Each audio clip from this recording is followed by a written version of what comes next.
Most of you by now know that I work at VIP Mortgage. A lot of you may not know why or how I got there. For us as LOs, we have a lot of options.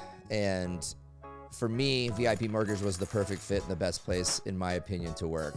So if you have any questions about VIP Mortgage as an LO, or if you are a consumer and you're looking for a mortgage, you can reach out to me on social media, or you can reach out to anybody else that you may know at VIP Mortgage. And our website is vipmtginc.com.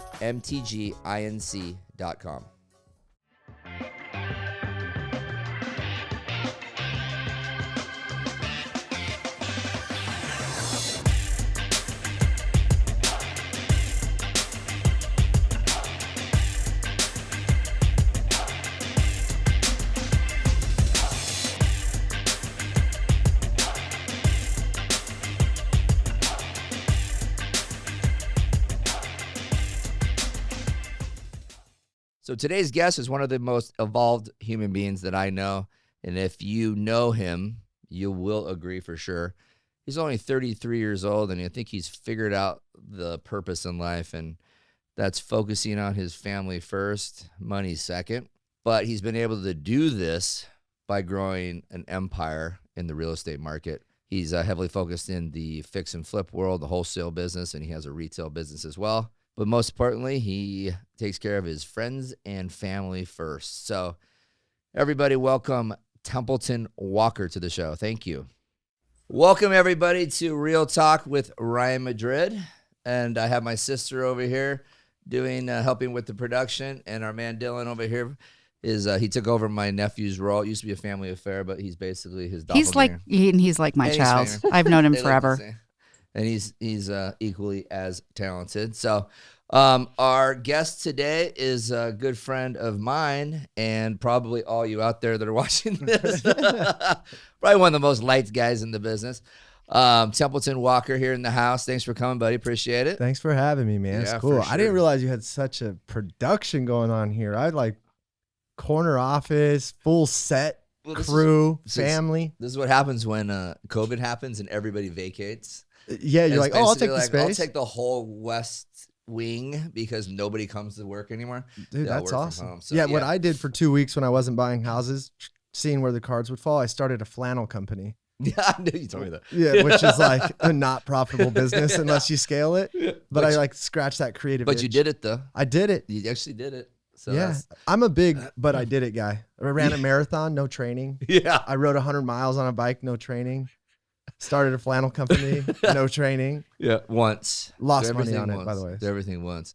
So cool fact that I love to tell people that Trisha probably doesn't know. You guys probably know this, but dude, he grew up in the Grand Canyon. Grand Canyon National Park. In the Grand Canyon? So yeah, so not inside the hole, but like on the very edge of it. Like if you were to visit the Grand Canyon, you would enter the national park, and there's like all those hotels and everything right on the edge. My little community of like 1,500 people supported all that. So I lived in the national park. It's the only national park with a K through 12. Yep. So I had a big graduating class. Player of the year for 1A. 1A basketball. I was a stud, though. He was. I don't want to lie to you guys. He was a stud. Did go to college, play basketball. Played basketball, made a baby by Christmas, so gave up the Scully. And real life hit. So I started learning how to sell stuff. Parents were proud. Parents were so proud. Yeah, they were. But dude, I could actually hoop. But what I realized is these 3 D1 guys ahead of me, they were just as good as me, but like a lot bigger. Yeah. So I was a good player, but you're 5'9.5". You sound like my wife. No, I'm 5'10". 5'10", bro. Take it easy. But yeah, I'm like 5'9". But I do know you could dunk. So I used to have. You said some hops. I had some bunnies. He's got that like big lower half. Dude, I got grandes nalgas. Yeah. Grandes nalgas. Yeah. So, dude, how old are you? 33. Okay, 33 years old. Had your first kid by the time you were 19. 19. And currently married 2 other kids. Mm-hmm. Temp Jr. 3 others. So we got. That's right, your new baby. So girl. Kingston, I had at 19. Me and his mom are really cool, but we split time. Then Denise and I, we have Noah, who's 10, Templeton, who's 5, Vivian, who's 6 months, and we're accidentally pregnant again. No way. Didn't you just get snipped? That's why. No one knew. But we're like 5 months pregnant. Like her due date is the exact same due date as Vivian's. So like I'm about to have Irish twins. I swear to God, when we were golfing, this was like a long time. This is like months ago. We weren't pregnant yet. Oh, okay. But you were scheduled to get snipped. Yeah, we had talked about it. And I kept pushing it off, and Denise was pissed. And she was like, "I told you to do this. I don't schedule anything. My assistant does, or my wife does." Right. And I was like, "You told me it was inappropriate to ask my assistant to schedule that, and you wouldn't schedule it, and you can't expect a man to schedule his own execution. So I'm not going to schedule it." Yeah. So here we are. We're pregnant. Yeah. It's not my fault. Hey, and then you got snipped and filmed it. I did. Dude, that was the most aggressive experience of my life. Felt like he was like pulling like something from my soul. Yeah. Yeah. I was like, are you playing bass guitar on the chords of my soul? Because it was aggressive pressure. Yeah. It feels weird. It's bad. So yeah. And I used to have like a big Instagram, and I deleted it because I was like, I don't know, like finding myself. Yeah. But anyway, I was like, oh, this is a good time to like record this, like behind the scenes of a real thing. Yeah. So now you could go for video evidence to my Instagram and see the pain and misery of what that actually looks like. I felt it, but I've watched it happen, but it was a long time ago for me. Yet one of the things I think that I love is the fact that you did delete your Instagram and you had a ton of followers. You used to create an incredible amount of content. Mm-hmm. And then like one of my other good buddies, Brian North, you guys are always kind of searching for who you want to be and how you should be. And you're always just wanting to, you get down on yourselves maybe, or you always want to improve, but you don't always think like you're doing the best things. No, that's so true. It's like, I think it's like this, it's like Ryan, stay still. Oh, sorry. Oh, sorry. No, I think it's like this constant pursuit of like trying to find my best version. Yeah. And I'm never satisfied. Like I said, like the marathon, all that. And just sometimes, especially with social media, and I had built such a brand and following on that, I was exhausted on like trying to tell the world how cool I was. Yeah. Like, it was just like, you did do a lot of that stuff, but it was really funny. It was funny. And I did it. I felt like I did it in an authentic, genuine way where I wasn't like, hey, look at me, I'm so successful. It was more just like, hey, I'm enjoying my life and this is how I do it. And I would really love for you to send me your deals. Yeah. Which, by the way, send me your deals. Yeah. And that's all so I think I'm always I'm the guy that's like this. One week, I want to be the biggest real estate mogul you've ever met.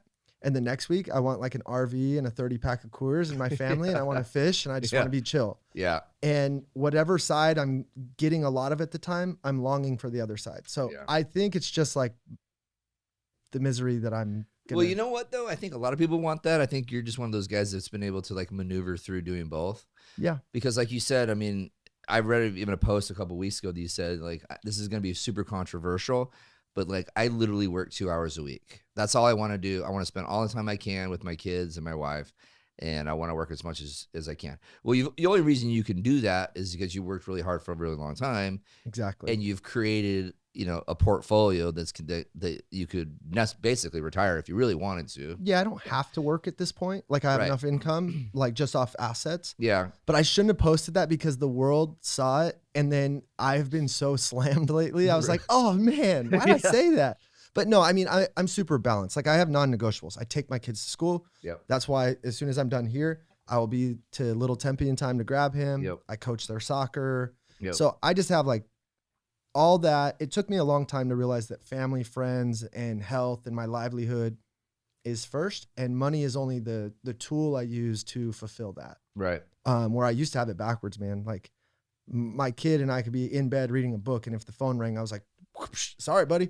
Yeah. What's going on? Send me your deals, Yeah. And I think it's super cool, dude. At any given day, you're out front, and your front yard looks like with the soccer goal. Yeah, we have that big patch of catch, and Lil Temp's like he's probably going to go viral soon, and he's going to take care of you for the rest of his life. He's a beast. He is a beast. He's hitting switch hit. Like now we've been working on switch because like in baseball, if you're lefty, it's a big advantage.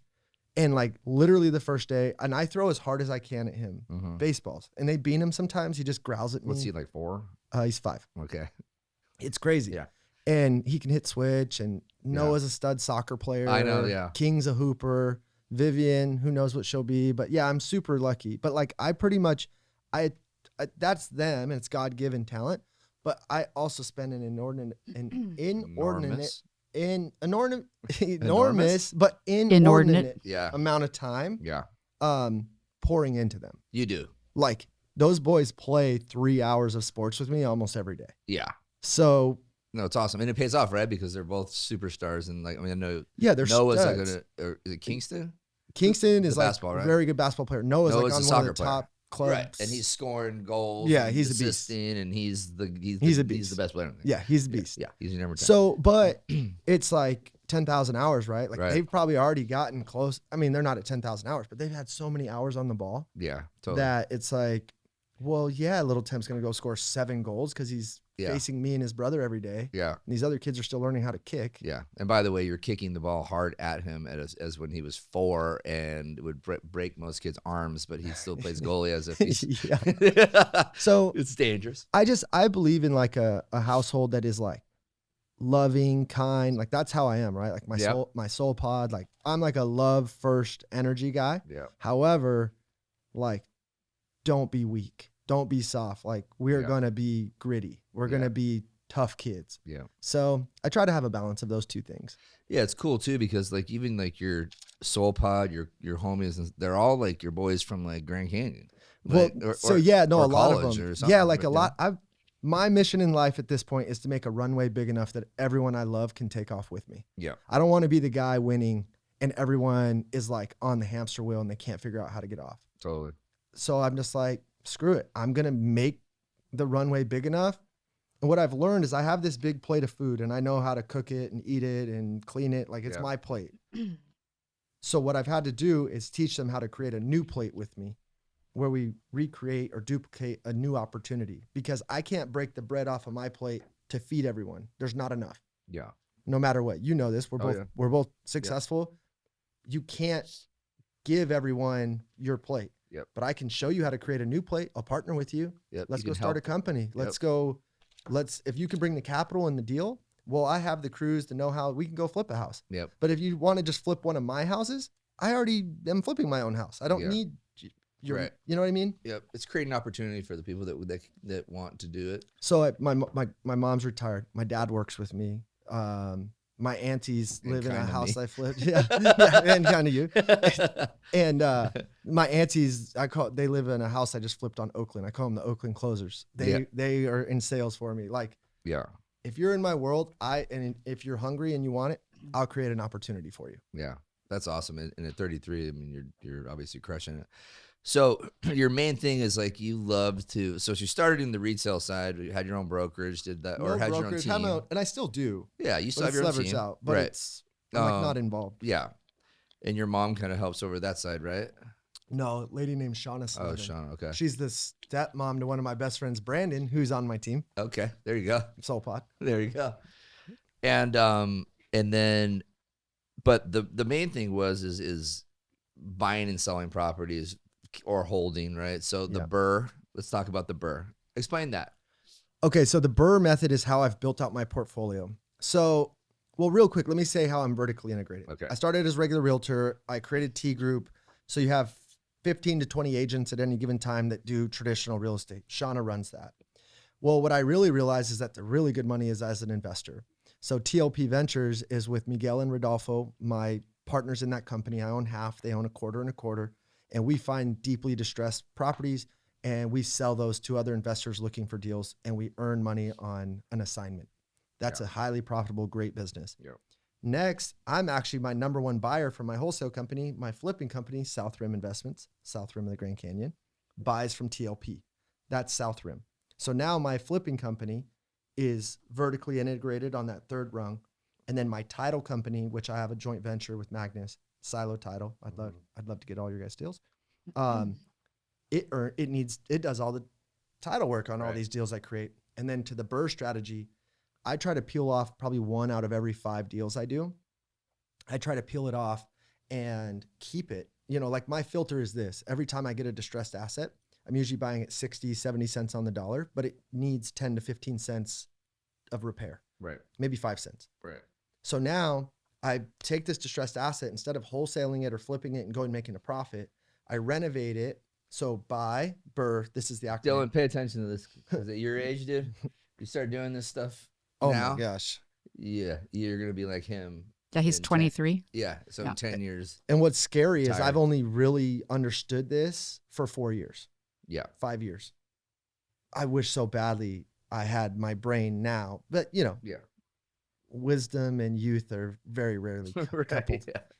So anyway, buy, renovate, refinance, rent out, repeat. That's the acronym.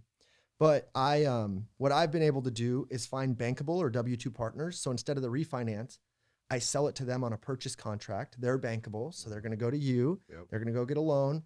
I'm going to sell to them. Now they have the property. We let it season. And then eventually we transfer title and I own it 50-50 with them. They carry the debt. I was the seller. I got all that capital. So I take out my tax liability and then I pay myself back for the renovation, pay them back their down payment. We've now created 20% spread in a property for $0. We got all our money back and we're cash flowing that asset. Right. So I maybe have a $15 million portfolio at this point, maybe 30 homes that I have a couple $1 million of actual cash in. No, maybe $1 million of actual cash with like probably $4 or $5 million of equity. And I don't own all the equity, right? Because I have partners. Yeah. But like I also don't carry the notes on many of those things. So it's been a good system for me. And that vertical integration feeds that. And, I have 20 in construction at the moment and 7 of those are for hold. So I just keep feeding that. And you have a call center though, right? Or you have people calling for you, right? There's so many ways. My number one lead source is send me your deals, right? Like okay. My number one thing is other realtors using me as their buyer. Essentially if they have anything that smells like an opportunity, a deal, and they need a cash offer, they call me. They say, Temp, I have this house. What can you pay for it? They take that to their seller, their client. I let them take all the commission, both ends. Or if there's no commission, if I wholesale it, I'll split my fee with them. And I just want to be on their speed dial. Hey, you're going to call me if you have anything that smells like a deal. That's where I'm always saying, send me your deals. That's number one. Because I try to do a deal a day. Yeah. So deal a day, Soulpod. Let's get it. I get it. No, it's that's my number one source. Then texting, but you have to pivot. Texting like crushed it for us last year. We made almost $500,000 on texting in 4 months. That was total in those 4 months. Maybe 200 on texting. Yeah. Amazing ROI. And now the carriers are really getting tough on it. And we're probably going to pivot away from it, right? So you're always evolving. So text, overseas callers, American callers, my aunts who work for me. Door knocking. Do you guys do that at all? Do you guys have guys out there that might go? So I don't, but a lot of people do. We may add that in at some point. Yeah. But there's only so many things. Like what I always tell people is you don't need to know how to do it all. You have to get really good at a few legs of the marketing stool, which you're a networking genius. I am. By the way. I am. Great hair, lean. So that's gray hair by the day. Yeah, there's what I've done different is a lot of guys in the investor space spend 50, 60 grand a month to go make maybe 150, which is like a great return. I spend like my whole operation costs about 10 grand a month and I probably go make a lot more revenue than them as well. So I kind of really figured out a good sweet spot with that. Right. So in a short amount of time, it seems like a short amount of time, but probably not in your mind, but you're still grinding every day, but you're still able to do all the fun stuff that you really want to do, like all your priorities and stuff. But you do go in cycles, obviously, because like you said, it seems like lately you've been slammed. I have great leverage in my life. I have Shauna who runs T Group, Taylor, my assistant, TC, Miguel and Rod, my partners. So I've learned how to create win-wins with people I love and care about that have a skill set that complements mine. Because it doesn't really make sense for like another high energy network connector guy, visionary like me to run with me. Right. It's like, we're kind of doing the same thing. Right. But like, if you know, they're your boys too. Yeah, right? No, I love them. Right. But it's like, hey, I have to go create a new plate. Like right. You can't, like, there's not enough room on this plate. I got to go create a new one with you, which I'm happy to do. It seems like right now you're in Chandler a lot too. So, dude, I have 11 homes just in like 1 square mile. Okay. So that's my downtown Chandler. I just love it. That's your hood. It feels like a small town within the city. Like, I know all the bar owners, restaurants. It's like a small community of great people that it's like pretty niche. And then I have a commercial development. I'm trying to do a food truck park, pavilion, splash pad, and a bar. Oh, wow. In downtown Chandler? Yeah. I bought all the dirt right behind the perch. Oh, wow. And I just submitted my site tech plan, and hopefully Man. He's going big. Dude, hopefully that all goes. And I just renovated that house that we run the Soulpod out of. Oh, you did? That little 1916 historic. That's one of the coolest houses I've ever done. You've seen it. Yeah, it's awesome. But let's go back to your the big old house you did have before you decided that you were doing everything, and the Mercedes and the BMW and all the other fancy stuff. So, because you went through a whole, like, I'm going to have a bunch of cool stuff and I'm going to be a big badass and live in this big ass house and have all these fancy cars. And then you read a book. Yeah. What was it? The Minimalist? Or no, it's Goodbye Things. It's by a Things. Japanese author that got translated to English. It's called Goodbye Things. And it just changed my perspective. Like, I went and bought the big house. My pool had flames and I had the 12-person in-ground hot tub and 3 living rooms. And I did all that. And what I realized is I wasn't any happier. I bought a BMW and a Mercedes the same day. Like, this is my first time really making money. And I come from like a small town, humble beginnings. Like, I was like feeling myself. Yeah. And I realized I was no happier with all of those things. Yeah. And now, mind you, there might be some nice things that I want in my life again, like really nice things. And I have like, you have a nice truck. I have an $80,000 truck. My wife has a 80, we have nice things. Yeah. But you could put new wheels on your truck, though. I use them. People tell me that. I'm the guy who went to the dealership and I said, I want the truck that feels like a car. Yeah. I don't want a truck to be, because I had the big 35-inch, 6-inch lift. Yeah. I hated that truck. Oh, it's the worst. I want a truck. This truck reminds me of my 750, my BMW. It's just like butter. Yeah. And that's because I have those like. Well, the tires are great. You can put different rims, but whatever. Anyway. All right. You already knew this. No, I'm so unaware when it comes to vehicles. Like, I thought those were cool. I don't know. Like, I really don't know. Yeah. No, it's a nice truck. So anyway, I realized that I wanted to utilize things. I didn't want them to utilize me, because essentially, if you are borrowing a ton of money to have these appearances, you are enslaved or indebted to them each month to foot the bill. Yep. And I'm fine with having those things, but I have a life cycle of money that I believe in. Active income, which I've gotten really good at earning a lot of active income. Most people use their money and then they save and invest what's left. What I do is I create a lot of active income. I pour it into assets, and then I live off the cash flow of those assets. And now that's an infinite cycle.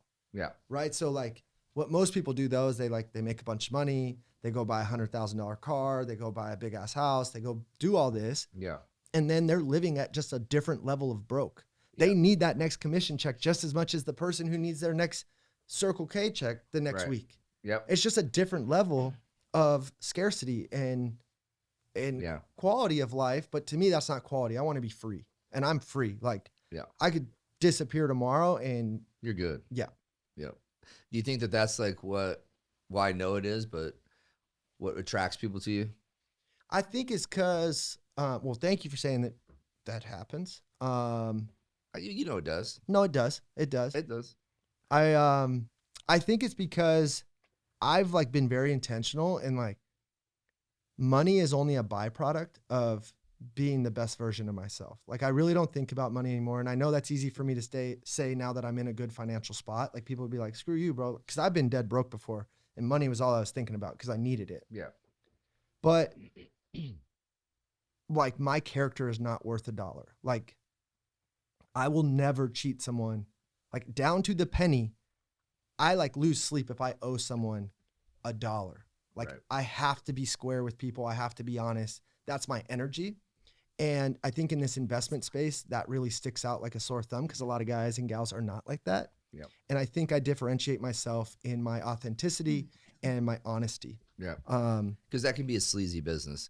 The flip side, the wholesale side. I mean, and if you can separate yourself from there's a lot of good dudes in it. Obviously. There's a lot of good people, but dude, there's a lot of grimy. It's real grimy sort of space, and you kind of have separated yourself amongst with some other guys as well, including one of the guys who got you involved. Who's the main guy? Is it Steve Trang or who's Trang? Well, so Trang has Real Estate Disruptors. He's the broker that I hang because I have a traditional license. I have to hang it somewhere because I don't want to be a broker. And dude, he's one of the smartest guys I know, and a close friend and a mentor in a lot of ways. There's a guy named Jamil Damji who owns Keegley, who's, he first taught me kind of like how to navigate those wholesale waters. Okay. And then I had to put my own spin on it. And Jamil does this too. He's very honest and high integrity and just an amazing human. I've heard good things about him too. Amazing human. But for me, I had to put my own spin on it because like I have a lot of faith, like, whatever people believe, but I believe in God and I believe I'm going to meet him someday and I'm going to have to like have a conversation with him and he's going to be like, hey, like, I didn't want him to be like, hey, homie, you were still in houses. Right. So I have a different approach. I call it a menu of options. So when I meet with a seller, I make sure a lot of wholesalers don't want them to know how valuable that home is. I want them to make sure they know how valuable it is. Like, hey, if you do X, Y, and Z, this thing's worth $500,000. Right. And you could go make all this money. And after fees, you would walk away with this. That's option one on the menu. Yep. Option two is as is with fees because maybe you don't have the crews, the money, the time. Because most people selling at a big discount, there's some motivation or pain that needs to be solved today. And for that convenience, we buy the house at a discount. Yeah. So that is usually not a good option for them. Option number two, as is with commissions and traditional buyer coming through and asking for all these repairs, usually not a good option. Or option number three, hey, I can actually pay cash for this house and do it as is, no repairs. You choose your closing date. I won't ask for a single thing. Maybe I help you pay for your movers or whatever the problem is I need to solve. Maybe that's your best option. And then I lay the menu out and I let them make a decision. Yeah. So I think I've done that really well. So now I can sleep at night knowing that they know I'm going to go turn a profit. They know the business that I'm in. And they know that this asset I am buying from them has the potential to go make them more money should they want to pursue it. Yeah. So now I'm at peace. I'm like, okay, cool. I told the truth. Even when say you found the property and you're like, I don't really want to do anything with this, but maybe Ryan does. All right, dude, I just bought it for $200,000. I'll give it to you for, $220. $220. And I'm going to make $10,000 on this thing. It's just, as I know this already, right? So you lay it out for everybody so everybody knows exactly how much money you're making on the deal. So, and this is why I'm doing this, right? I don't really want to do this one. No, and I'll just tell people, hey, I'm going to give you this $200,000, which we agreed on, is the price that you need. And for the risk that I'm going to take, and a different thing that I do, I'm not a wholesaler that backs out of contracts. Once I commit to a price, I buy that house no matter what. Yep. So to take that risk, I need to hedge like a good businessman would, hedge the risk appropriately. So I can only pay you $200,000, but I need you to understand two things, Mr. and Mrs. Seller. I'm either going to close this down at $200,000 with my own capital, or I'm going to sell my position in the contract to a friend who's looking for a deal, and I'm going to make some profit there. Mm-hmm. And my average profit right now is $10,000 to $20,000. Is that okay with you? If it is, I can solve this problem today. Yeah. So now I've disclosed. I can sleep good at night. I can see the big guy upstairs and not be worried. And I can operate in integrity because I believe there's that picture where it's like an analogy for life, but this guy's pushing this domino and he doesn't realize it's a circle and the last domino slams him. Yeah. So the energy you put out and the things, the deeds, the gifts that you give the world will come back to you one way or another. And, I'm just very intentional in what I put out. Yeah. So I just thought of something. I wanted to just backtrack a little bit on this because a lot of times we want to talk about, I know we're talking about the real estate market, but let's go back to, because I don't think I've ever asked you this question. And for some reason it just popped up in my head. I'm curious. What do you got? So let's go back to, you just graduated from high school and you're going to go to college. Yes. You're in college and you get somebody pregnant. Yes. How did that go?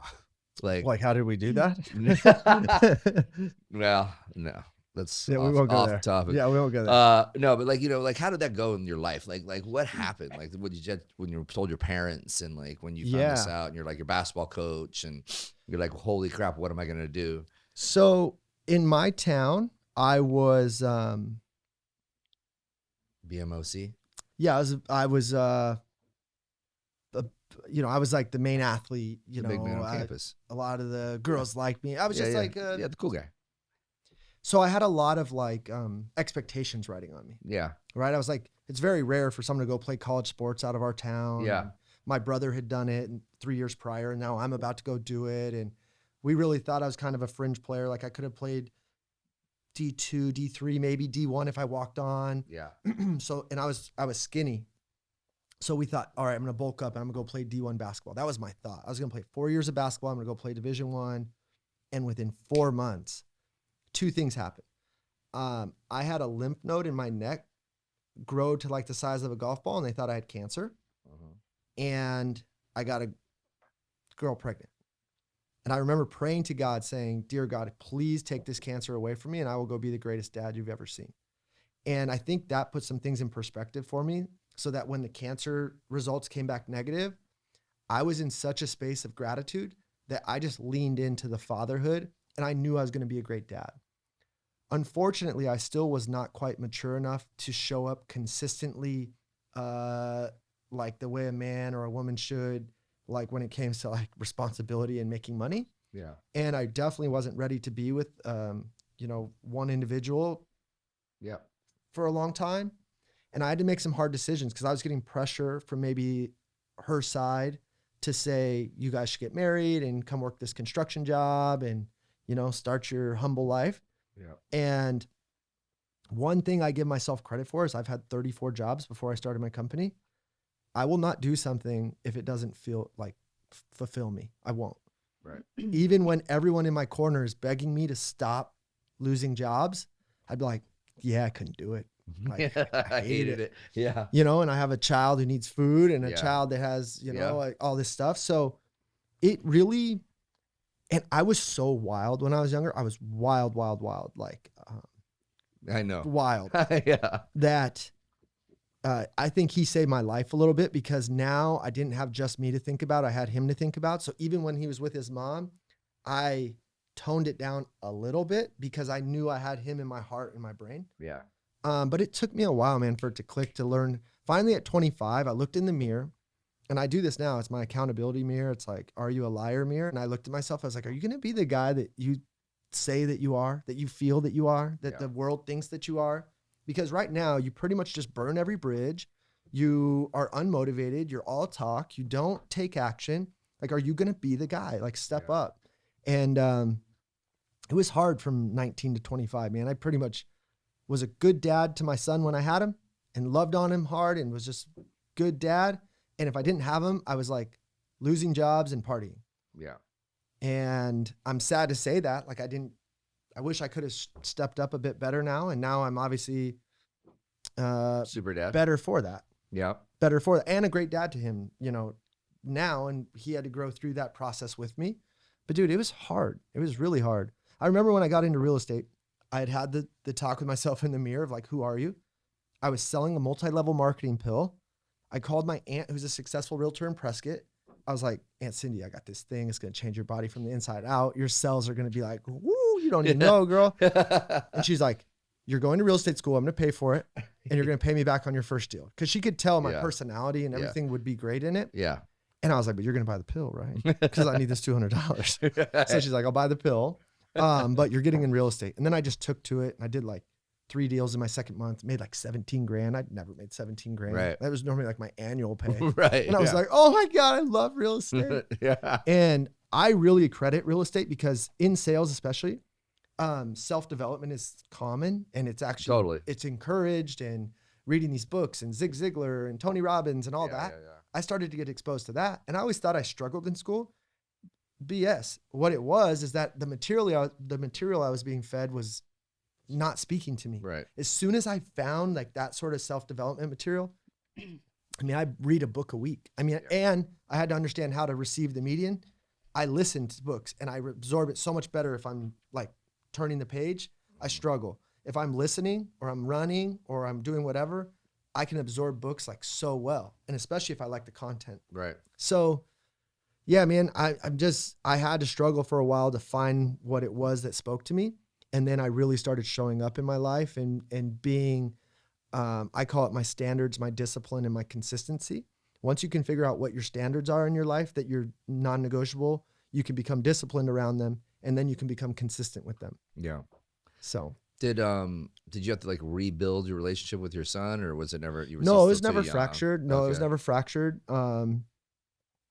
It wasn't perfect, but no, I had him half and half. Like I worked hard. I moved to the East Valley to have him half and half. Like I wasn't like a degenerate dad by any means, but like if he was at his mom's house, in my mind, I was like, he doesn't know if I'm being a degenerate. in bed at 9 or if I'm not partying. Yeah. So he never like was involved in that, but it just didn't lead me to success in providing, owning a home or having a stable job or stable income and things like that.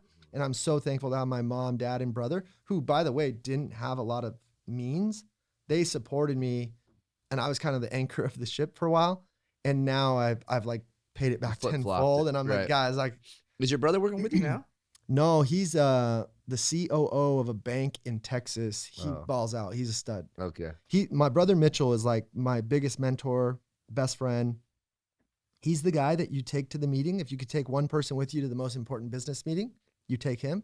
And if you could take one person to the best party of your life, you take him. I'm really? Kind of only the party guy. Yeah, right. Like, he's a stud. Damn. So now me and him, we invest in venture capital companies. We do a lot of cool stuff together. So you're doing stuff outside of real estate. Yeah, all my real estate, like if my portfolio didn't grow anymore, my houses, it's kind of good. Yeah. I'm going to obviously keep adding them because it's what I do.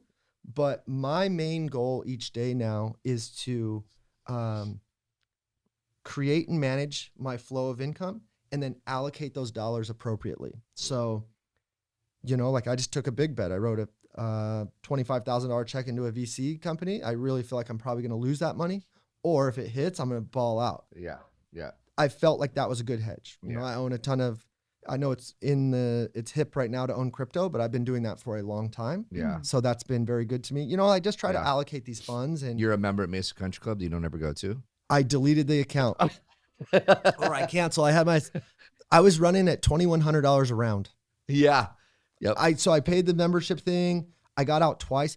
Joining a golf club membership, the moment I had a baby, was the dumbest idea. Right. I was like, yeah, my wife's got it. Like, I'll be out there 5 hours. She was like, right. There's so much in my life going on. Yeah. I haven't played golf since I played with you. Yeah. Wow. Well, you're going to have to go out sometime, maybe. No, I'm ready. Okay. I mean, for you, I'll carve out the time. Okay, good. Can I ask a question? Yeah, of course. How did you two meet? I actually think I reached out to him for an investment opportunity. Did we meet through Peter? Oh yeah, we did actually. Mm-hmm. I think you reached out to me to introduce. You were his lender. I was his like main guy who got all his clothes. Like I started that whole trend with going to Peter. Yeah, because I've been going to Peter's parents since I was 23. Really? And I'm.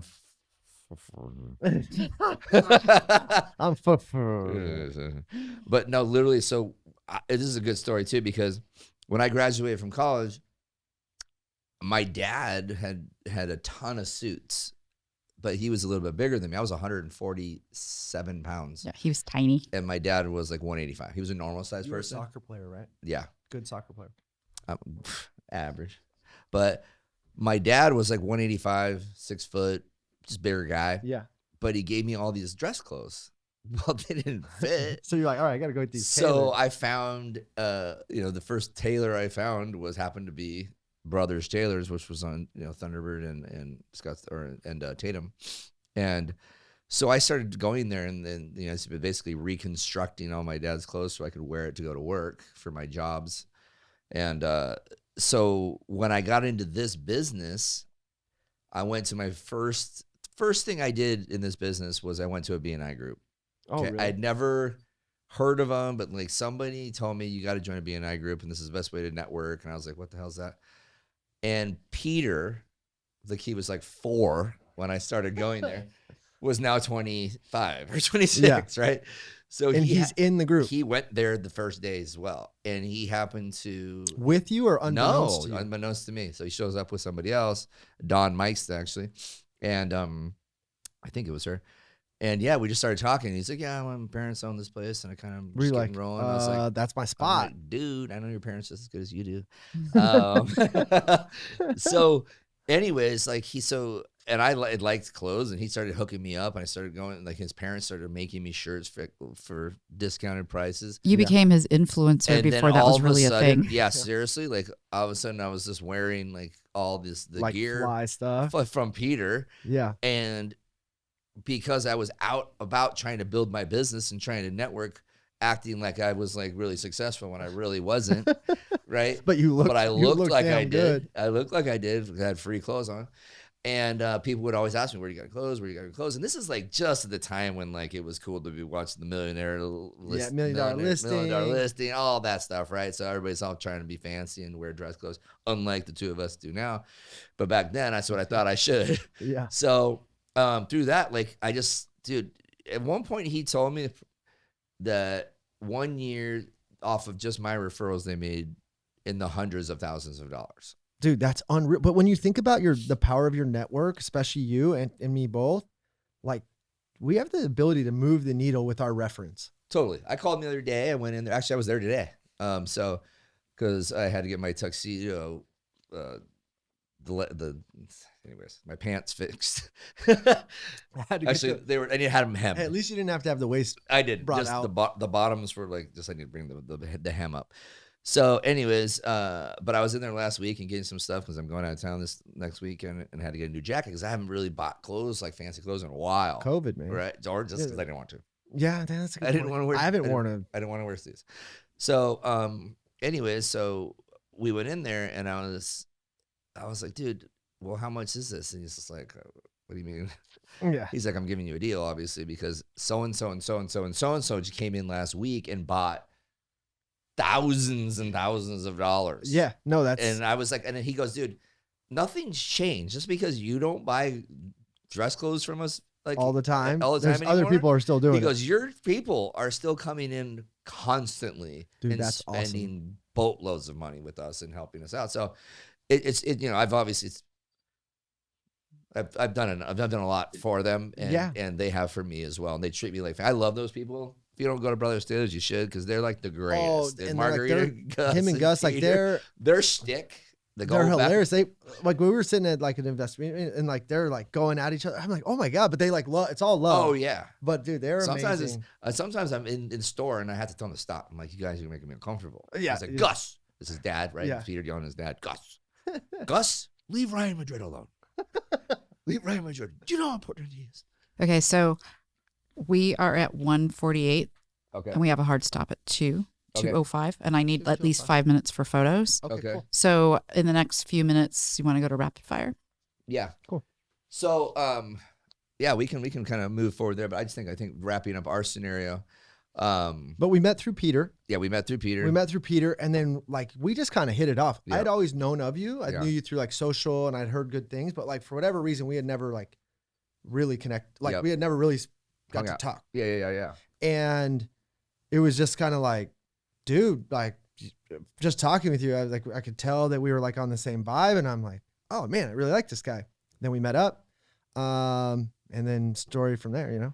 Yep. Now we're rooming together next year in the dorms. Yeah, getting people pregnant. But no, dude, I think that one of the things that I love so much about your vibe is the kids. Like, I mean, it's fun. Even Lana, my girlfriend, you don't even know who she is. She loves following you too. Oh, I do too. We met on social media. I DM'd him and said, so about this Soulpod thing, we're looking for a podcast studio. Well, yeah, my girlfriend's like, dude, this guy's so fun. Look at this. I mean, such a good dad, and like you much you love your wife, and like there's no doubt, but they're like so authentically like. Thank you. Like we talked about earlier. Yeah. Well, always like, dude, she has like amazing boobs, and he tells the world but it's like awesome. they're always in the picture, and like I'll post and be like, dang, checking up on my twins. But yeah, dude, I think that like, and then that's a huge reason why I'm sure you're successful. Why people, want to send you their deals. They want to work with you because you make things easy for them, and that's obviously the reason why we wanted to have you on here, and the reason why we reached out in the first place. I appreciate it. And so, and one of the cool things too is, like you said, you're taking care of the folks. Everybody's working for you. And I love the fact that you got like your boys like Miguel, and it's just like, dude, dogs. it's just you're doing things right, dude. And as an old man, I'm gonna tell you, I'm proud of you. Thank you. So. Well, no, man, it means a lot to me coming from you, like straight up. So you're not totally dissimilar. You do have. No, we're very similar. Your sister here. Yeah. Well, that you brought on. I brought my sister on to work with us as well, and my nephew Dylan. Well, I'll say I'll say this about you. Like, I'm very selective at this point, good, bad, or indifferent. I'm super selective on what I do and who I do it with. Yeah. And I really only spend time or energy or take time to do something like this with someone who I connect with, like, not to get too woo, but like on a heart. Like, I want to know your heart and like, are you on the same wavelength as me? And that's one thing I can say about you, man, is like, yes, you're successful. Yes, you have these outer, gifts, but inside I can just tell you're just like, you're that guy. Yeah. I appreciate that. Which is why, like, I'm honored to be here. I take the time to be here because it's not like some facade or smoke and mirrors that so many people have out there. It's like, you really are that at your core. And if you weren't, we probably wouldn't be close. Yeah, for sure. I think that I learned at a later age than you did. But I definitely am very particular on who I roll with. And I think people, and I'm very, very good to the people that I care about. Yeah. And you'll probably figure out pretty quickly that don't like you. You're gonna. I'll tell you not straight. in a rude way. I just won't. You'll know. Dude, I have a thing where it's like, I call it love and release. Hey, give me a hug, and I ain't messing with you no more. Yeah, like, right. Yeah. I was gonna say, like, and again, to the point, I want to be loving, caring, kind, but I don't want to be weak. Yeah, right. Totally. And there's a difference. Totally. Just Absolutely. A lot of times people think like when you get really like centered in your piece that you become some doormat. Yeah. It's like, no, I'm a beast. You come stronger. Yeah, like I'm a beast. Like if you got to go up against me, you're in trouble. Yeah. But I can still carry myself in a certain way where I take care of people, love people. Right. But like if you go against me, you're in for it. Yeah.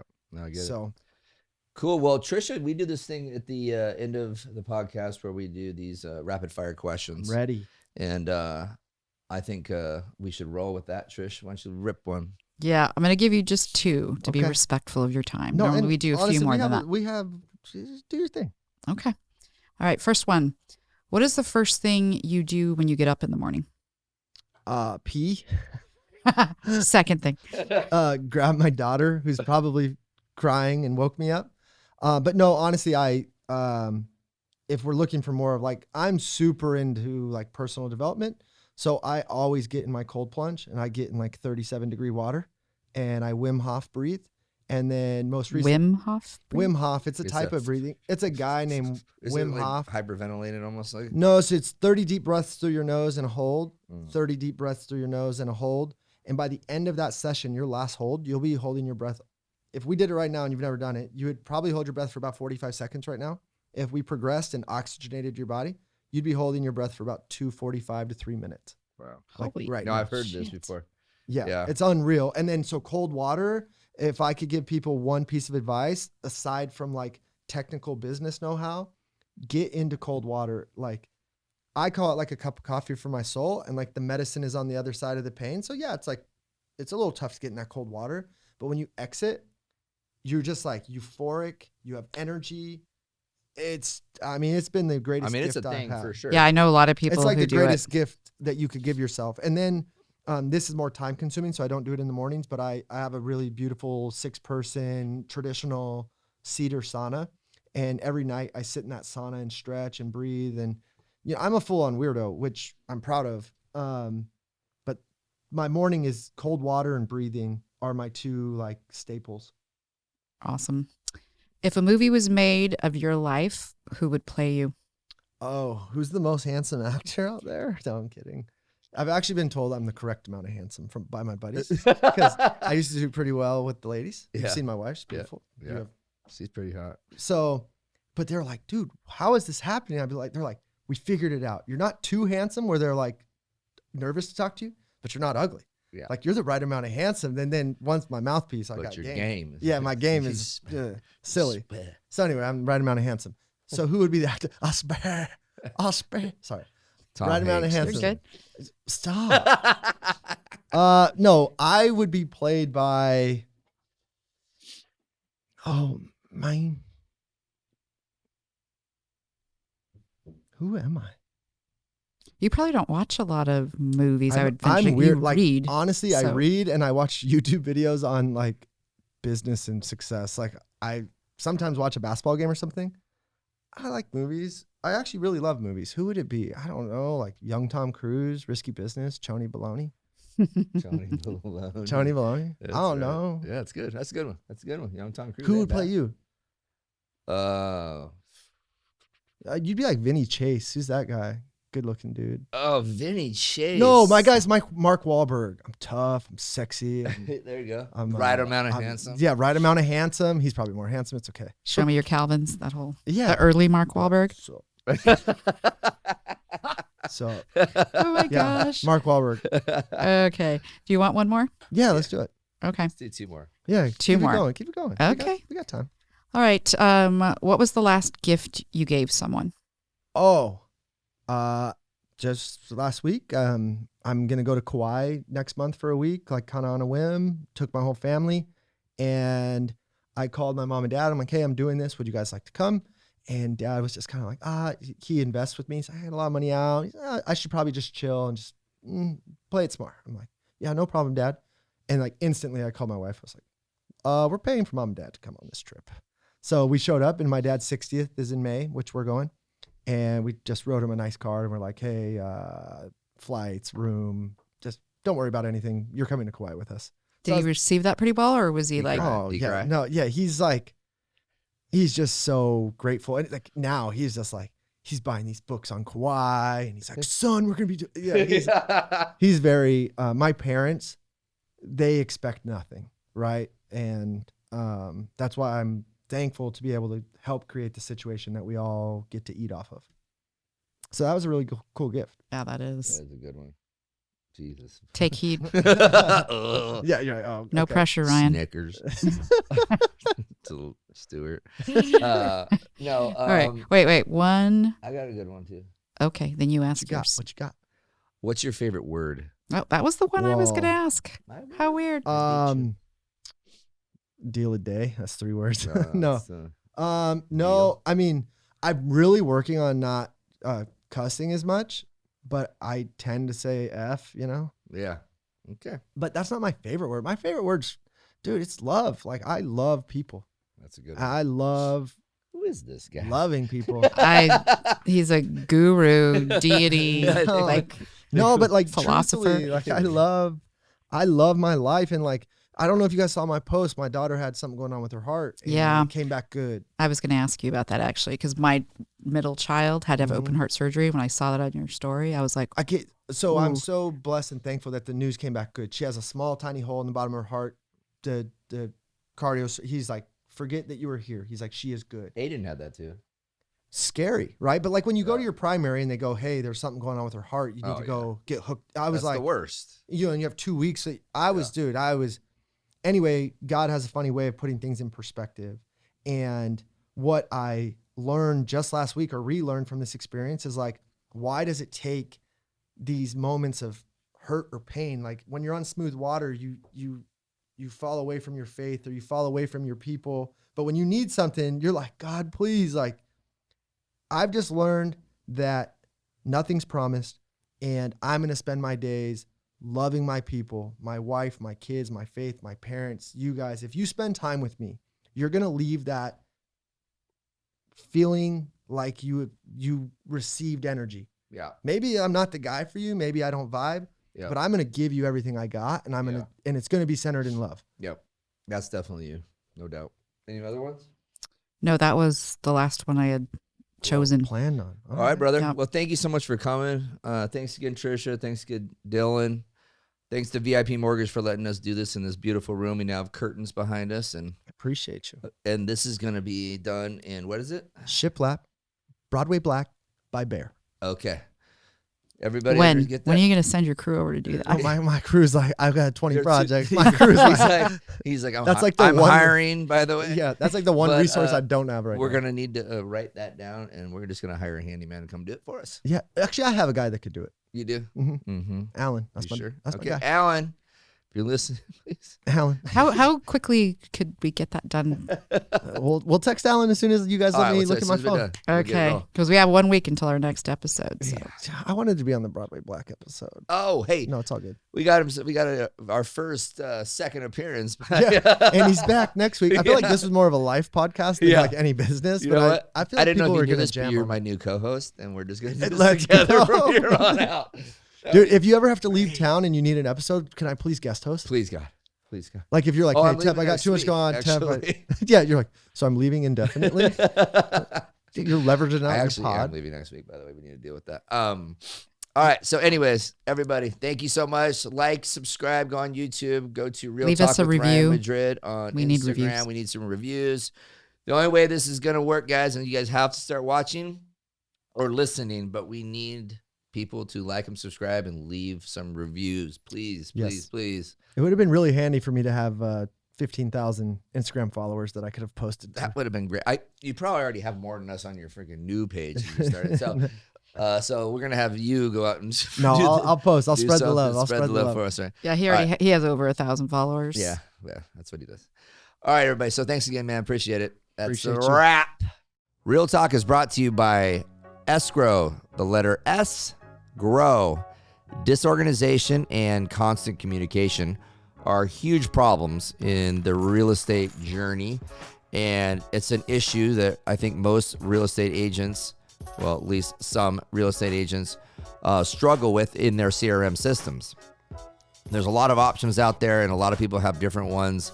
And when I'm speaking with the agents that we work with, or that are our referral partners, the big hurdle is the actual creation of the templates and actually creating the automation that goes out for milestones. So escrow kind of takes all that away. So everything's pre-written for you. You have multiple choices to go from, to choose from, I'm sorry. So if you're looking for a CRM system that is super easy to use and will eliminate a lot of the confusion and the heavy lifting up front, go to escrow.com, the letter S, grow.com.